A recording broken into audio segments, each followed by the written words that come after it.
دا رشکی والو ګورئ جی هغه رحمان بابا یو شعر دی وایي کوې مه کنه د بل سړي په لار کې شریستا به د کوي په غاړه لاړ شي جی دې رشکی والا ته وګورئ اوس دا سیکل چې د هر چا دی دی ورله پیله دا سیکل راوغورځئ بیا ورله په هغې باندې د خپلې رشکې ټایر وخیجئ او چې څه ټایم د رشکې ټایر وخیجئ بیا له راکوم شي سیکل اوچتولو کوشش کوي او څه ټایم چې دی بیا له سیکل اوچتولو کوشش کوي نو هغه رشکې خپله روانه شي او لاړه شي کندې له ورپرېوځي جي اوس د سیکل والا دله څه ویلي وو یا کې دی شي څه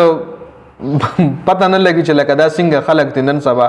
په یار او دشمن کې فرق نشي کولی انسان چې دشمن مې څوک دی او یار مې څوک دی دا به هم د ده د کلیوال سیکل د ده د ګاونډي سیکلو کې دی شي د ده هم د خپل سړي سیکل به څه پردی او که پردی هم دی لیټ سپوز نو خو د یو انسان دی که نه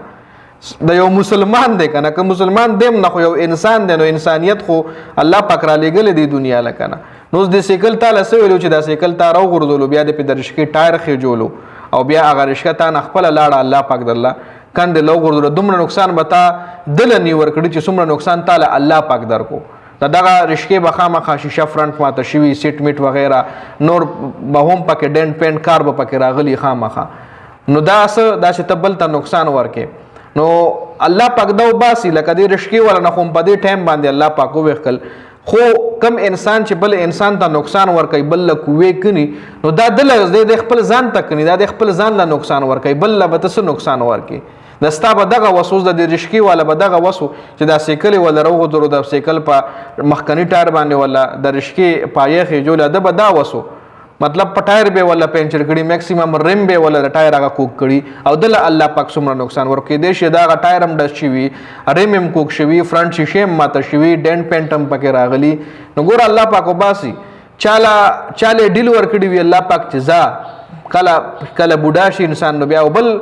پرون مې د یو عالم صاحب بیان اورېدو نو مې د ذهن نو سوتو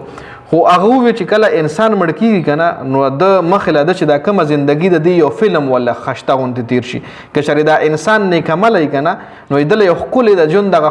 خشته لمحات ني هغه داسې دله څنګه یو انسان ناست سکرین له فلم ګوري نو دغه رنګ د یو